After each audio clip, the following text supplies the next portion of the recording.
So we are now like 4 minutes in. I will do a quick introduction of myself and then I'll introduce you, but I'll let you like elaborate. Okay. Great. So hi, I am Bela Haskell from Veg It Out. And I am obsessed with veggies. So if you check out my page, I have tons of recipes there. And I started a meal subscription service, a vegan meal subscription service about 9 months ago. So we deliver weekly meals and everything. So it's super exciting.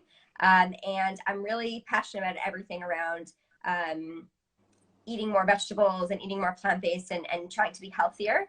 And one of those things that are involved is how, not just us, but if you have kids, it makes that much more difficult. And I wanted to bring Liat on because Liat will go into her background and what she does, because I think this is a really important topic. And I wanted to discuss it here because I think it's very relevant to what I do and what I'm passionate about. So without further ado, Liat. Hi guys. Okay. So I'm Liat Buckman. My background is actually not in nutrition, although that's what I'm studying now. I have many degrees and I was always very, very into healthy eating. I don't know if you could have called it healthy eating when I was a child. I think I was just always into like the fad diets, and I like lived in the gym. I was one of those, and it was probably not so healthy. But then through like college, I became a personal trainer on the side and a yoga instructor on the side.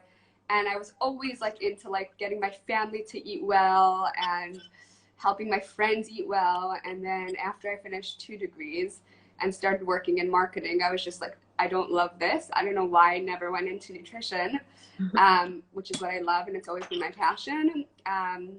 So after 2 kids and at age 28, I decided to go back for a full clinical nutrition degree, a bachelor's of science. So it's like the real deal. And then like 4 years of my life right now, but oh really? Done. Wait, you're like a dietitian or nutritionist? It's in Israel, the term is a clinical nutritionist. It's the equivalent of a dietitian in America. Wow. So I thought you were doing like a course, which is no. Okay, I hear you now. Yeah, I know. Real 4 deal. years. Okay, wow. A year of really stage in a hospital. 4 years. Oh my God. Yeah. The whole thing. So, wow.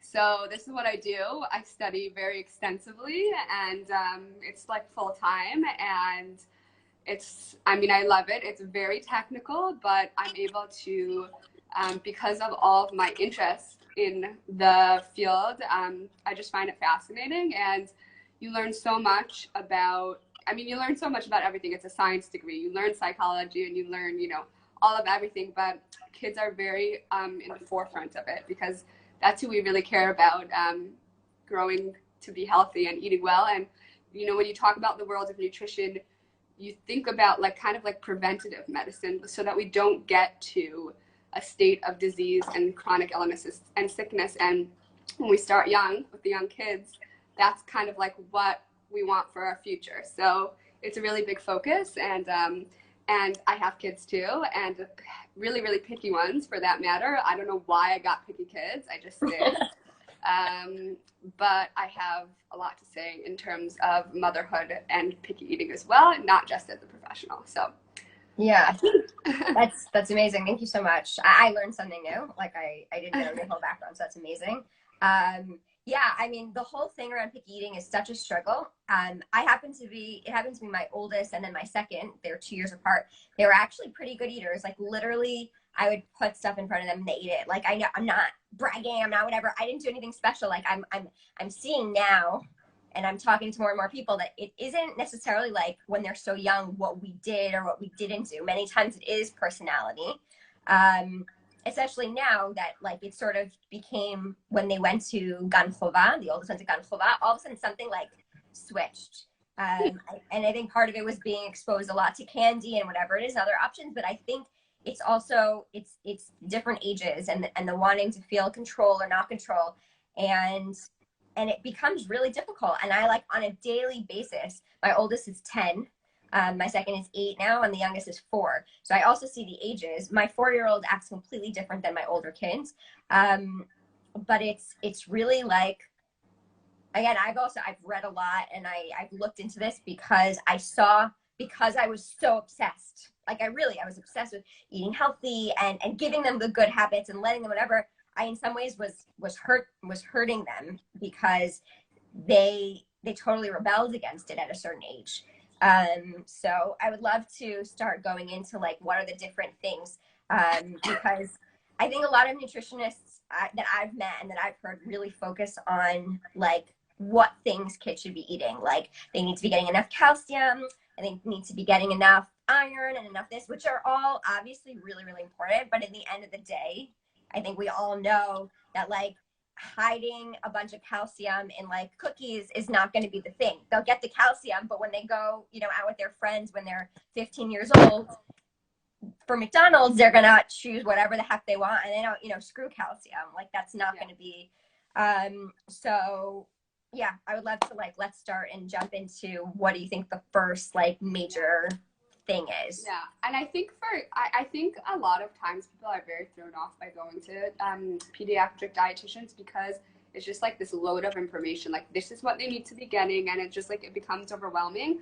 But when you kind of like when you make it about habits and about balanced eating and getting your kids wanting to eat the food that you're eating, I think it becomes a lot less daunting. So I think that's like our goal here. Not really talking about how much of whatever they need to be getting, but more about how do we form healthy habits with them, and how do we make picky eaters want to eat and enjoy food and things like that.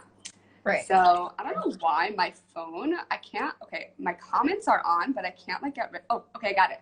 Okay, now Oh yeah, you just click on the screen and then they like just drop. Okay, fine. Yeah. Okay. Okay. So I think we had like 2 main topics we wanted to discuss. The first one was, which I think is like the basis to everything, and I think is really important because when you're talking about kids and food, it comes back to a lot of psychology around it. And actually, if you like look at the studies, like I'm taking a course now about flavor perception, and it's crazy how much like psychology is involved in what we think is good and what we don't think is good, and like how things taste. Wow. And like I'm doing like studies where like you're blinded, and like, or like you'll see like a yogurt in a certain color and you'll automatically think like, oh, it's pink, so it's strawberry, but it could completely not be, and your taste buds will tell you that it is. It's like when you think that you're going to be drinking soda. Like I remember as a kid, because we drank a lot of soda and juice. We don't so much now, but like we did. And it's like you think you're going to be drinking soda or juice, and then it's water, and then it like tastes bad. But like water doesn't taste bad, but it tastes bad because you expected something really sweet. So it's totally okay. So cool. Psychology is like a big part of it, and I think especially when we're dealing with kids, when we're talking about healthy habits of eating, it's really, really important to understand like how to talk about and how to just like relate to food in front of them. And I think that's one of the things that we should kind of like preface this with, because it's just important. Like if you want to form healthy habits, you got to know how to talk about food with kids. So I'll just say a few things that have worked. I mean, my kids are little. They're not as big as yours. So maybe one day this won't work. But I'll let you know. I'll tell you. I'll be like, sorry, that's not. Yeah. But it really, I mean, so far it's set up a really good basis, and the relationship that they have with food is one that I hope most people can give their children, especially in the world that we live in with diet culture and eating disorders. And I have 2 girls, so that's always on my mind. So, okay. What I want to just like say straight off the bat is like talking about food as good or bad is like the biggest no. Yeah. Like food is not good or bad. There are some foods that are healthier than others, but we have to look at food as like what it does for our body. And I think most people know this, right? Food is fuel, and this is what everyone talks about on Instagram. Food nourishes us. But really, like, it sounds so basic, but when we talk about like, oh, do you want to have a treat, and you label a food as treat, like your kids are going to start, they're sponges.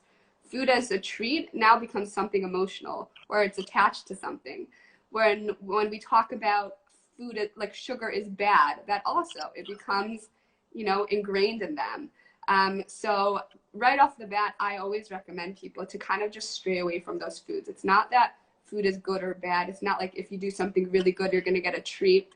It's more that some foods can make us strong. Some foods can make us healthy. Other foods are less healthy. It doesn't mean that we can't have it, but it means that they don't really benefit us. They don't give it. They taste good, but they may not help us. If the reason for food is to make us strong and to nourish us and to fuel us, then we want to look for food that will do that for us. So oftentimes, like if my kids want chocolate, I say, great, you know what? Chocolate is allowed in my house, but they know that's not dinner. And they know it's not about good or bad. It's like, this might hurt your tummy, or if you have too much of it, it might hurt your stomach. And that's how we relate to food. We talk about what it will do to us and less about labeling it. So I feel like that point, it's so important. And like, I see it a lot and I've read about it a lot. I feel like for a long time, it was so hard because like, especially I started coming into all the health things.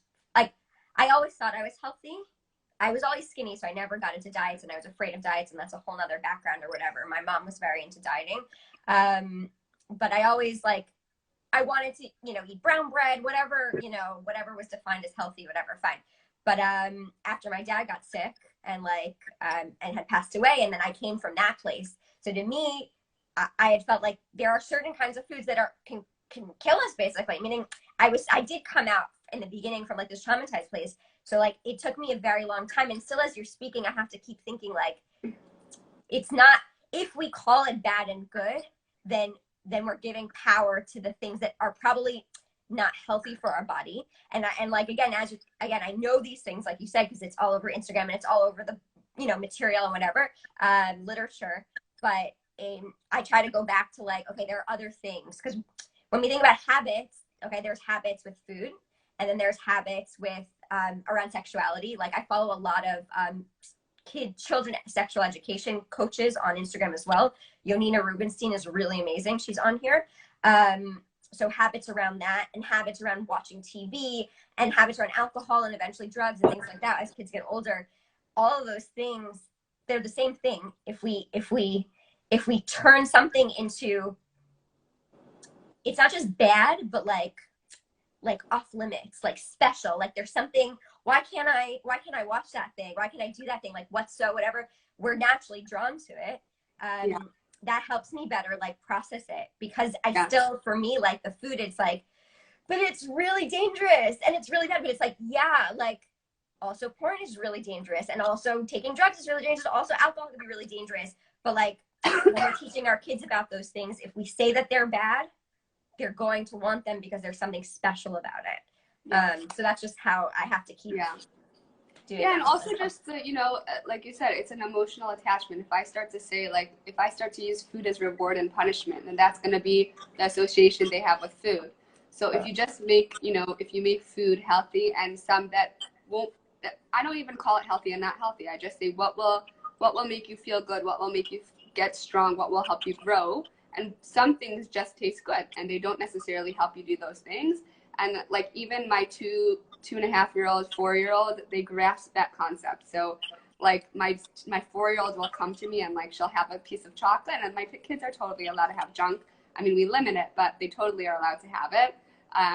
And she'll go to me and she said, "Mommy, tomorrow I won't have any sugar."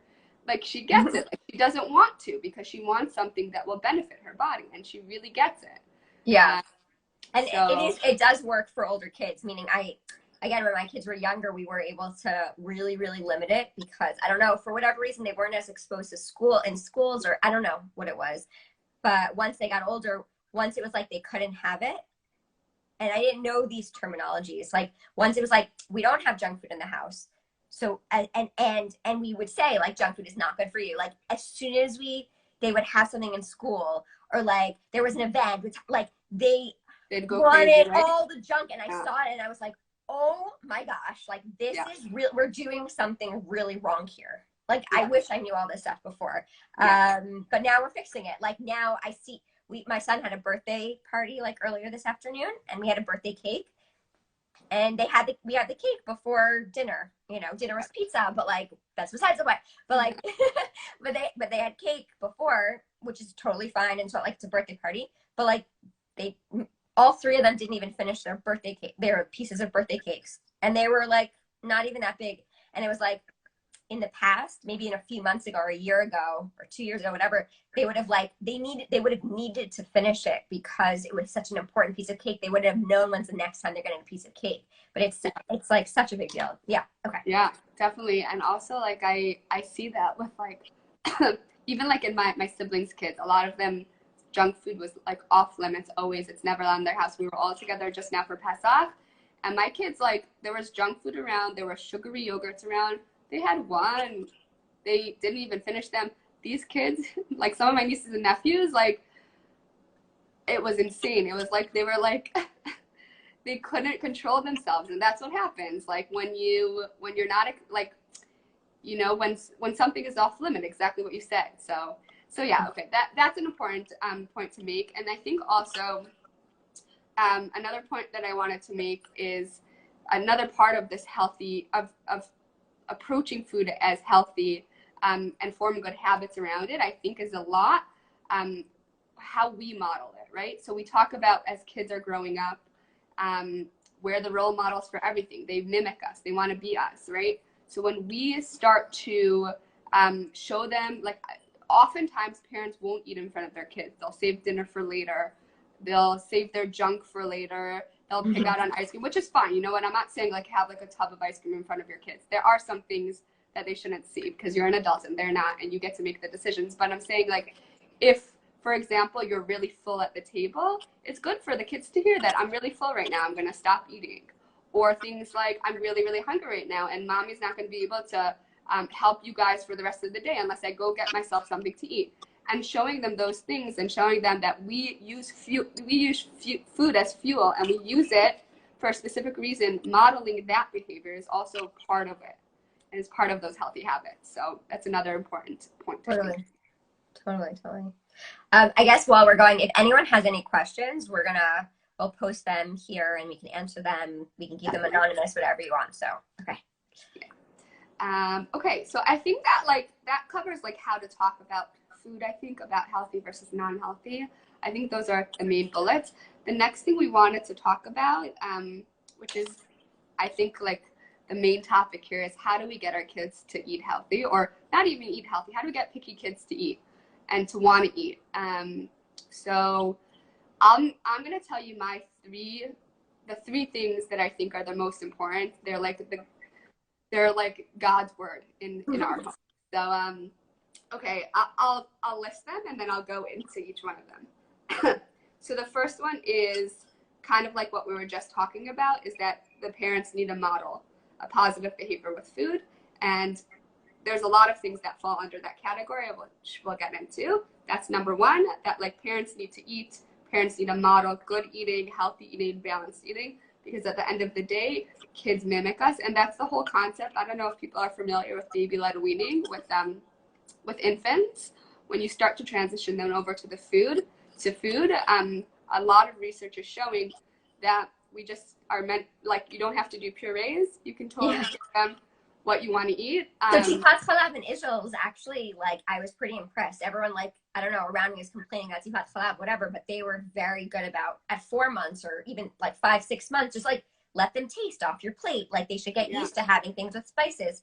And I think that was very revolutionary because I think most of the American stuff was very like, be careful, allergies, purees, whatever. So that's and again, it comes back to like the psychology behind food and the psychology behind raising children. They need to mimic people. They need to have role models in their lives, and so they're doing what they see us doing, and so we have to model that for them. So that's number one. Number two, the biggest thing I find works with my very, very picky 4-year-old is giving her choice. Yeah. But I'll come back to that one because there's a lot to say. And then the third one, which people always tell me when they use this tactic, they immediately get their picky eaters eating. It's insane. It works without fail every time, is involving the kids. And we can go through some methods of how I like to do that personally, but those are the main three things that I use in my kitchen. And I'll just give you some background about my 4-year-old. If I ever go into research, like a master's or a PhD in food sciences, this is 100% what I want to like focus on, because I had a really, really rocky start with my daughter with breastfeeding in the beginning. and she was basically starving in the beginning. That I didn't have enough milk, Oh my God. and I didn't know. And I have this like whatever. I think that like that started her off with a bad relationship with food to begin with. But she, whatever it is that caused her pickiness, she is the pickiest eater. Like I had to go see specialist after specialist. She would not eat a single real food until she was 2 years old. It was the most nerve-wracking thing ever for a mother. Literally did not want anything. And it took a lot of work, but she is a excellent eater. No, I wouldn't say excellent eater. She's still picky, but she's a very, very healthy eater. Does not care for junk food very much at all, and really, really values food. So something worked. Okay, so I guess let's go through the 3 main points. Do you have anything you want to add, Bela? Yeah, for sure. But like while you're going through the points, okay, cool. Yeah, for sure. Okay, so the first one is the role model. So I'll just give you some tactics that we use around our house and I tell people to use. I said this, I mentioned this, but like, right, so when I always mention if I'm hungry or if I need to go eat, I'm very, very open with my kids. It's not, oftentimes as mothers, we think about like feeding our kids and getting them to eat all the time and they're the focus, but part of like teaching them healthy eating habits and eating well is showing them that we eat and that we're human and that we need to eat because food is important. If you're hungry and you're going to get hangry and you're not going to have patience for your kids, it's just not worth it. Right. Show them that you need to eat. Say, hey, mommy's hungry right now. We're going to take a break. You can come with me. Come help me make my smoothie in the kitchen. And that's what, like, you model it for them. I also need to eat. Right. So that's big. But if we think also, like, for sure on that, like, if we think about, I mean, I guess I can only speak for myself, but I think most people, it's like, what is our relationship with food now? Like, both of us had to go through different processes. Everyone had to, was traumatized or whatever was around food. And then if we think back, we had examples. The reasons why we have the issues that we have now or the positive things that we have now is because how. So, like, in our house, like, my mom there was a lot of vegetables and there was a lot of new kinds of foods. There was also a lot of junk food. Like, but I saw her eat well and sometimes not. So it was really confusing. But I think when you talk about that, it is very helpful to think. It's like, okay, what do I remember my parents doing? Like, did that affect me? And I think that really drives the message home because I think for most of us it does. Like, I think we really were affected how our parents ate or didn't eat and what their relationship with food was. So totally. Yeah. Yeah. And just to add to that, I say often that like when I'm eating, like it could be like my kids will refuse food all day, but when I like take the time to like chop myself a salad and make like a good one with like all the all the vegetables and the protein and I sit down to eat, they're like, hey, can I have some? Because that's totally when they want to eat. That's the best. Also, for some reason, it looks better. Like, I know if I made something that's like, I also have like a few things that I like, tactics or whatever it is that I've learned and I've used here or whatever, but like just, whatever preview, but like I know if I make something that like is made in a different way than they used to, or it's a different vegetable, or it's a different something, whatever, then I'll make sure that when I bring it out, I don't tell them, okay, lunch is ready or dinner's ready, whatever. Like, I just put it on the table and I start eating, and then they come in and they see like whatever, and they're like, oh, could I taste it? And then they start wanting to eat from my plate 100%. And for some reason, it tastes better when it comes from our plate. It works like a charm. Seriously, it does. Yeah. Totally. And then to that point, I also want to say, I don't know if this is doable for every family because I know people have different working schedules, but something that we've tried implementing in our house is making a point to sit down at the table with the kids for dinner. So it doesn't have to mean that you have to have like an extravagant dinner every night as a family. What it means really is, even if you're making kid food, right? You cut up a bunch of vegetables and you make them an omelet and you've got your cottage cheese and you put it at the center of the table. You and your husband unless it's just you, whoever it is, sit down with them and munch. Eat some vegetables, dip it in the dip. Just show them that you're here and you're part of this experience with them. That's also really, really big. And I noticed with my daughter specifically when it was all about feeding her and the focus was on her and she's sitting in her high chair now and she's like, no, I'm not eating. What are you trying to make me do? The second I brought her to the table with me and I was eating and the food was in front of her and I was also picking, like, that's when she was like, okay, I guess we're doing this. And it's just fun also. Like it makes it, as soon as eating and food becomes stressful and pressure, it's like, it's not fun. But like if you think about yourself, like imagine, do you ever read the how to talk to your kids so they'll listen, and how to listen to your kids? Okay. So I love those. I apparently some people don't, but it's okay. But I'm really into those. But one of the things they do really well to get us to understand the principles is they say, think about how you would feel if someone would do this to you, right? So that's what I, with food also, it's like, if someone would force me to eat something and put something in front of me, like alarms and reminders, and I should have turned them off before this started. Okay, that will be on my notes for next time for live.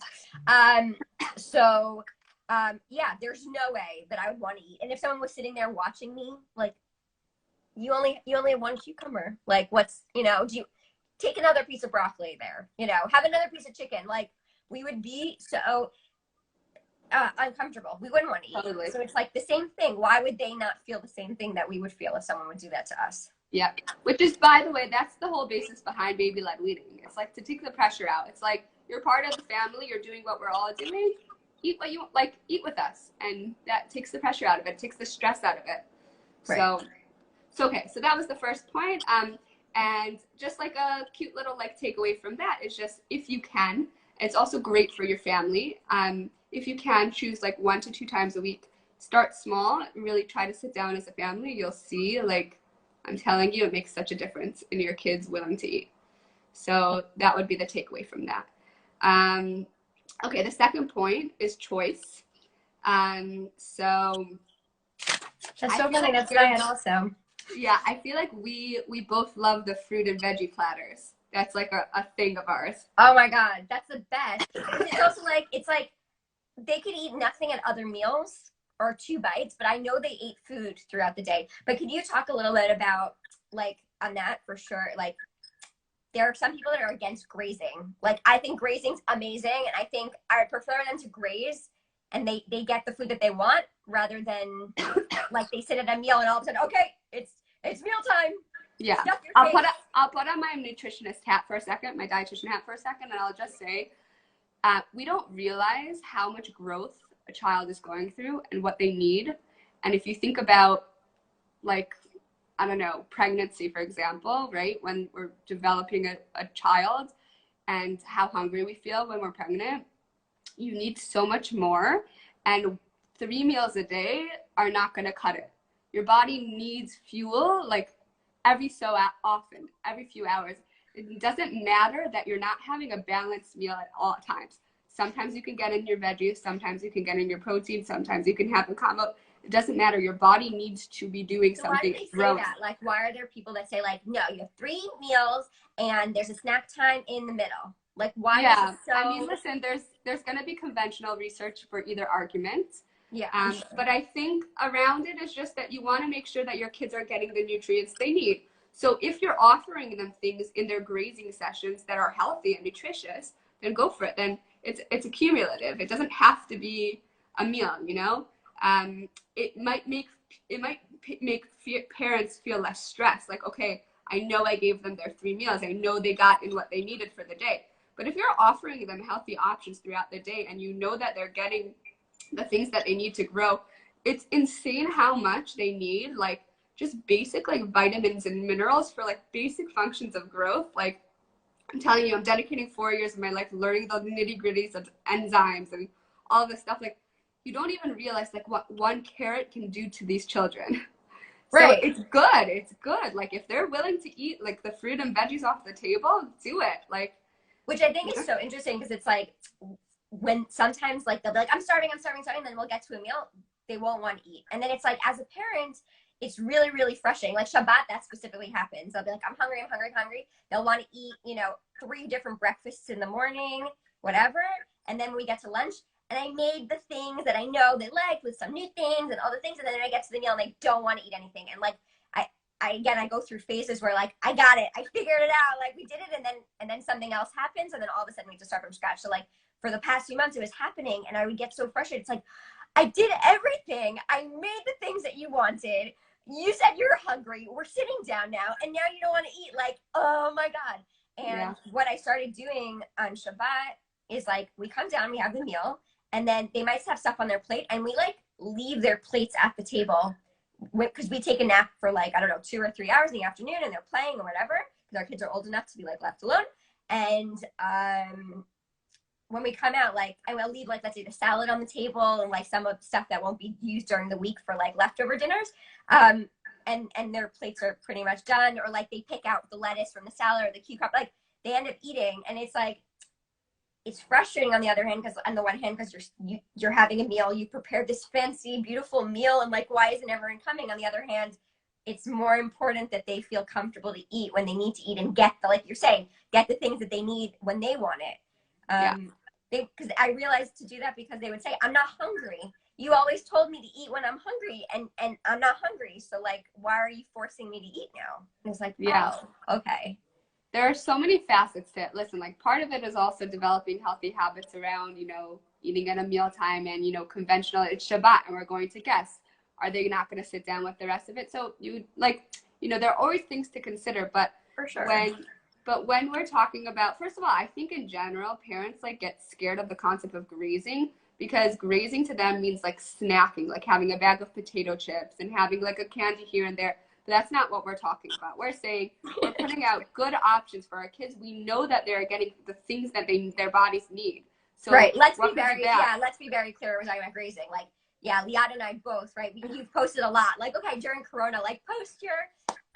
So we're talking about like a plate of a few different options of fruits and vegetables. So like, I'll do, I don't know, cucumbers and cherry tomatoes cut in half, and apple and oranges cut. And then throughout the day or whatever, if it's the afternoon, like the kids come and they try it. And like, and for a meal, I do grazing meals. I just posted on my thing today.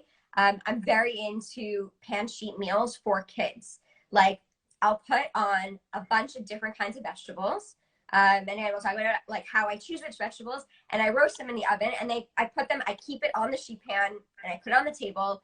No fancy spices. Usually it's literally salt and olive oil, because like keeping it simple makes it easier for them to eat, because they can recognize it and whatever. And they come home and I put plates out and whatever, but sometimes they just like come and pick off the plate. And like you said, it's so multifaceted, because on the one hand, hey Esther, I love her.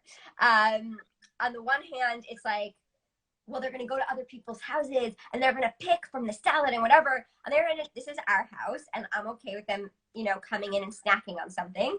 And I say, guys, when you go to a friend's house, like, you can't pick out of the main salad bowl. Like, that's not okay. But and they eat so much there. Like that lunch, they'll come in and they'll have, whatever it is, peas and cabbage roasted and broccoli roasted, whatever. And if I would put that on a plate for them and serve them, they wouldn't touch anything. Yeah, that's a big point that I wanted to say, is that, so even if you're not into the grazing, which not everyone has to be, if it doesn't work for your family, it does not have to happen. But what it could be is just like, you put your sheet pan at the middle of the table when it's time for dinner, and you all sit around the table, and every kid gets a plate, and they build their plate. And that choice, again, gives them, it takes the pressure off of eating. They get to make the choice. And I mean, you as a parent, you need to make sure, you got to be creative, that you're getting in what they need.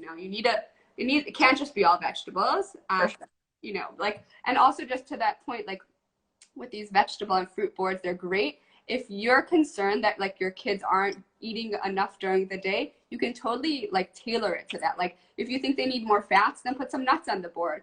If you want them to dip it in some tahina, great. They're getting some great iron in there. Like there are ways to doctor it up to tailor it to the things that they need throughout the day, and not just make it a purely like grazing board, like really nourishing your kids. For sure. And I think like what you're saying, so a lot of those kinds of boards are veggies, because for breakfast they will be taking, like my kids do eat animal protein. So they will be taking a sandwich that'll have eggs or cheese or tuna or whatever it is. And for dinner, there'll also be some kind of protein. I've read a lot of things. It'll be interesting to hear what you said, that like, I understand that kids don't have to have, definitely not animal protein at every meal, but don't have to have like a major protein. So I usually put on those like veggie roasted boards. They'll be in also like chickpeas or beans or whatever it is, but even if there isn't, it's okay for one meal that they don't have Yeah, protein. as long as they're getting some animal protein in throughout the week. My main concern in general as a nutritionist is girls and their future fertility, actually.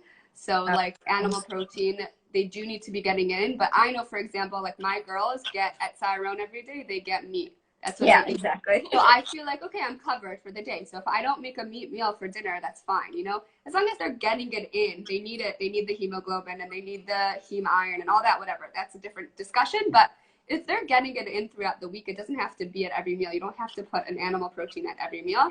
Totally not. You can totally do chickpeas completely. Yeah, exactly. Or protein in general doesn't have to be at every, I mean, everything has protein in it. Yeah. Actually, but yeah, okay. Okay, so that's our second point, which is choice. And I guess the takeaway here, because I like to do takeaways, even if you're not into the grazing thing, which I think is great, the grazing boards are a great tool, especially for picky eaters, because it removes like the stress and the like the what's the word? It removes the stress out of eating. It's kind of like it's your choice. Yeah, the pressure. There we go. It's your choice. You take what you want. You get to have the choice. And by the way, in all those parenting books, it's all about that. Like giving them, you know, like when you give a toddler, when you want to tell them not to do something, you say, hey, do you want to get off the couch or do you want me to take you off the couch? You give them that choice and that's how they'll respond. So it's the same thing with food. We always have to think in that way. When you give them the power and the choice, they want to be independent, then they're much more willing. Yeah. That's so huge. There's so much there, but like, yeah, totally. And also just the other takeaway I would say is that if you can implement, again, with the family dinners every so often, once or twice a week, but try to make it a family style where you literally just put like the sheet pan on the table and you give everyone a plate and just load it up. Don't load up your kids' plates for them. Let them literally, I mean, sometimes, you know, you have to get involved. If they're simply going to just take the rice, then you're going to want them to obviously eat other things. But I'm saying you'll be surprised at how much more willing they are to take that piece of chicken or to take those chickpeas or lentils if it's in front of them and they're making the choice. So the thing about, you said about the rice, it's like, I feel like that's happened with my 4-year-old also is much more picky than the older ones were at that age. I think she's influenced by them because they're already at their whatever.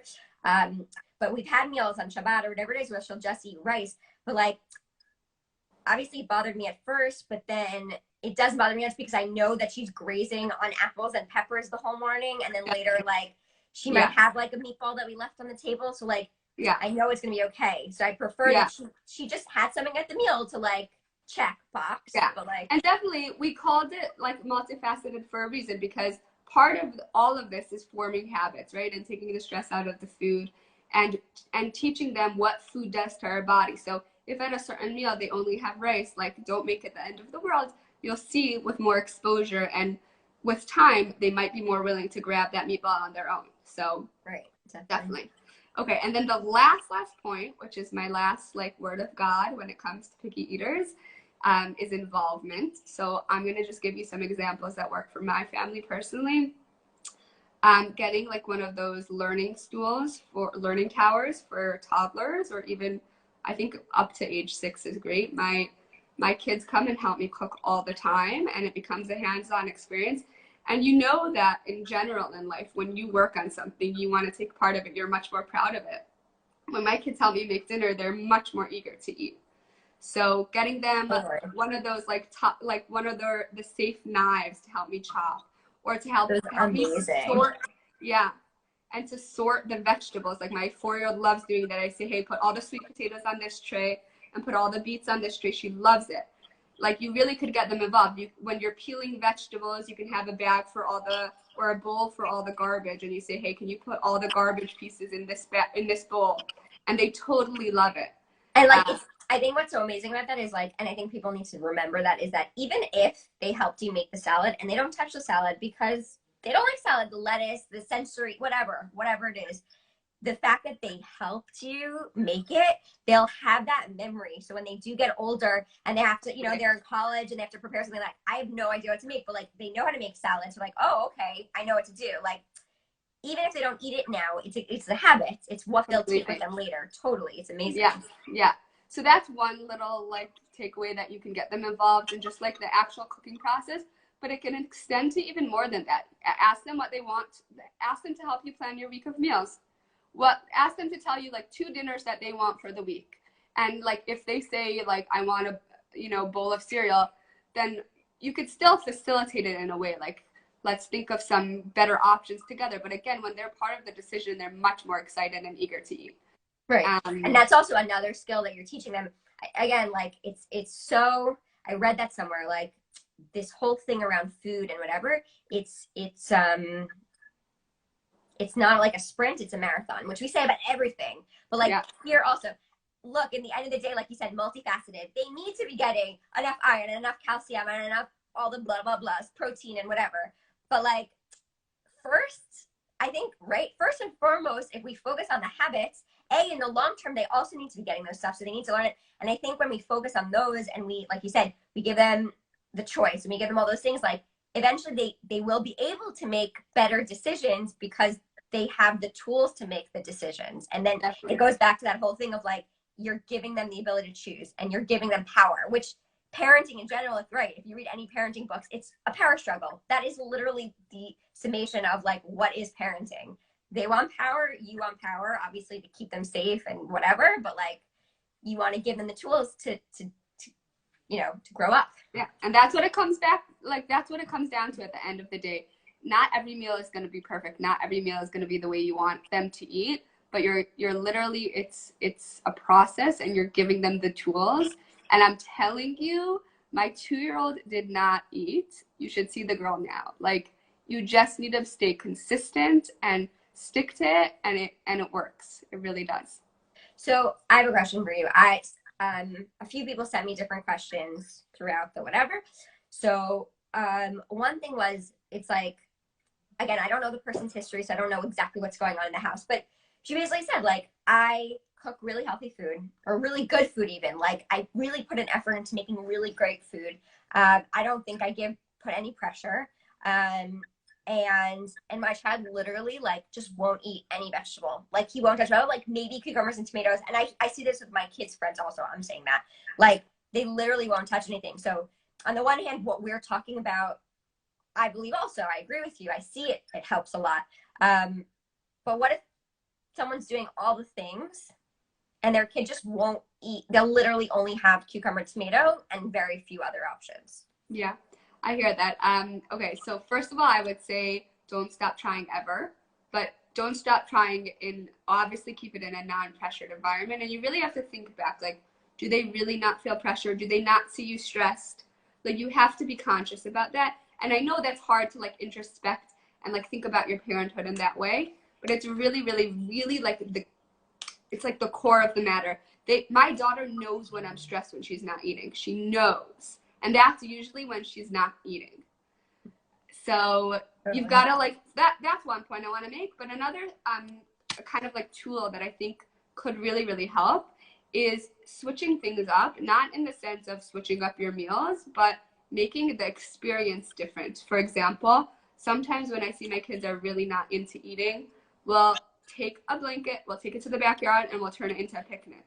I'm telling you, just switching one little thing, or like, I don't know, turn it into something interactive. Like, hey, okay, you don't like your vegetables. Do you want to maybe come with me and see how we can hide this spinach to not taste like anything in a smoothie? Do you want to come help me do like something magical to the smoothie and give you your powers in a smoothie? Like just changing the experience up and being a little creative there. And the last thing I want to say, by the way, is never make your kids taste anything. Meaning, what I do with my daughter, because if it becomes like forced, it's never gonna work. With my daughter, I always tell her, if you taste it, I'm giving you the option to spit it out. If it's disgusting, please spit it out. All I'm asking you to do is give it a try. If you don't like it, I'm not gonna make you eat it. And it always works. And she takes a bite and she goes, yum. So when you give them the option of spitting it out, of like, this is not a necessity. Please do this for me because I think you're going to think it's yummy. If they still say no, then fine, leave it. But sometimes it really, really works. And then they realize that it's good. Because oftentimes it's an association, like, ew, spinach is gross. But then when they actually try it, they're like, oh, okay. Yeah. So there's two things on there. Like that's huge. We do that also. I also had to tell my kids, like, when you go to other people's houses, if there's something you don't like, just don't eat it. You can't spit it out. And if you need to, like I've taught them, like you can cook a napkin and like put on the side. But like it's not nice for other people, but our house we do that. That was one of those things that like Yeah. whatever. But it's so interesting because I think I read this once and I haven't read it often and I need to find it and like it needs to become a thing. Picky eating for kids, like there are adults that are picky eaters or whatever, but I think generally like adults are more willing to try new things, not just like healthy food, but try different things or whatever. There are people that don't, but generally. So I read something about why like some kids become all of a sudden picky eaters like at a certain age or whatever, and it's usually somewhere between 2 and like 5 or 6. So that's what I experienced. For me it was like a little bit later, it was like 5 or 6. And basically it's like it was an evolutionary defense mechanism. Okay. So basically, when we were cavemen or we were hunters and gatherers, right? Children would be with their parents until a certain age. So, like, let's say 2 years old, 3 years old, when they could start walking on their own, going off on their own. And they might start going out and hunting and gathering. And basically, what would happen is they would go out into wherever the random, forests or jungles or whatever. And if they ate something that was bitter, they could die. And if they ate something that they never saw before and looked funny and smelled weird, like that could be poison and they could die. So it was sort of like they eat things that they're familiar with and they eat things that their parents have showed them before or they've tasted before or they're familiar with or makes them feel good because those things are safe. When I thought of it that way, then it sort of helped me understand like this is not like my kid or like this is not what did I do wrong? This is a thing that does happen. And I think for adults, it extends out when maybe our parents didn't deal with that so well. So the thing about the spitting it out is like I I had cousins. If they're on, like, we've talked about this before. I'm not going to like name names or whatever. But I had cousins that like they were afraid to try new foods, like afraid, and that's an extreme example.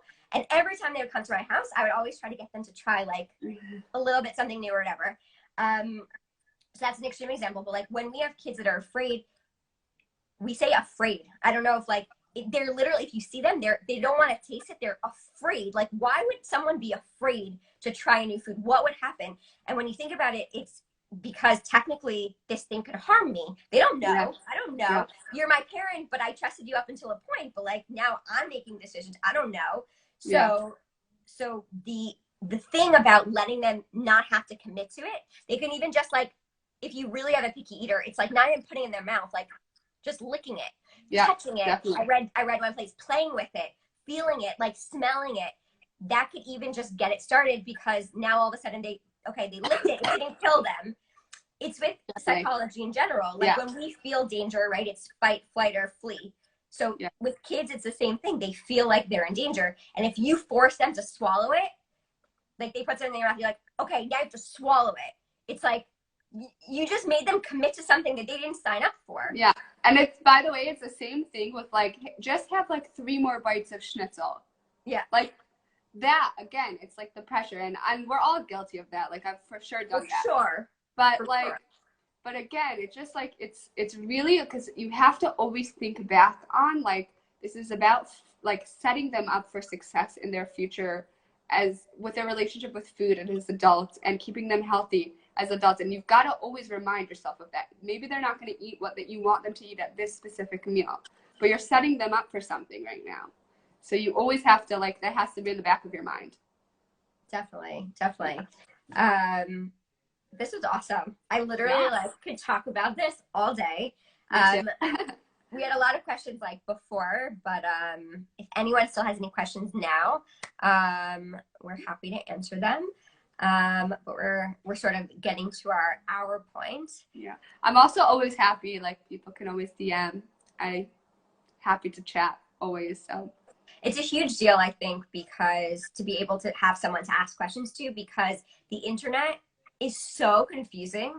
Yeah. And even like Facebook groups or whatever, like I feel like in this area, in any area, like we say like in Judaism, like a selach halav, like why do we say asela charav? We say like pick a rabbi, right? That's your rabbi, because there's shivim panim Torah. There is so many halachic opinions that are all right. They're all correct, but they're contradictory and they're confusing. And if you just look out into the world, you go into one place, carbs are horrible. No, carbs are healthy. Wine is great. Chocolate's bad. Whatever. It's super confusing. So the same thing, like find a nutritionist or find someone. Find a professional, because find also a professional.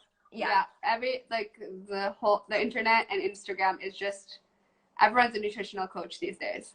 Yeah. So. No, people message me all the time and they're like asking me questions and everything, and I say, I'm not a nutritionist. This is what I know and this is what I've read. But like, if you really have any health issues, whatever, you should look out. We want to find a guru or whatever it is. But like, I agree with you. In the end of the day, you need to go to someone that really, really understands. Yeah. And also, at the end of the day, I might not be the best nutritionist for you and for your family and for what your family needs. That's the same thing with a doctor. You might not like a certain doctor. Or a rabbi. You need to find someone with your like hashkafa. Totally. Like, I don't know if Esther Taub's still on, but like Esther Taub is my rabbi with everything when it comes to fitness, because I really believe in her hashkafa. Yeah. So totally, so important. Yeah. So okay, do you have anything else to add or anything, or?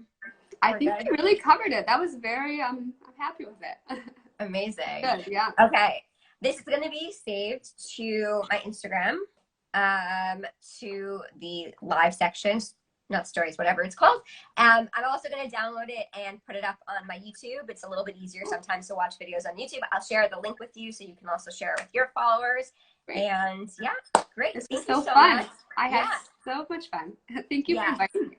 Thank you. Is there, do you guys have any like resources or like things about the things you talked about now, or it's better if people want academic articles or research, I can always refer you to things. So, or even just like what the list that you said today, like do you have it in like a download on your website or something? No. But I guess if someone DMs you, but totally DM me. I can always point you to like the research. So okay, cool. Amazing. Oh wait, thank you so much, Liat. My pleasure. We will talk offline and I'll be in touch. Yeah. Bye. Bye, everyone. Good night. Bye.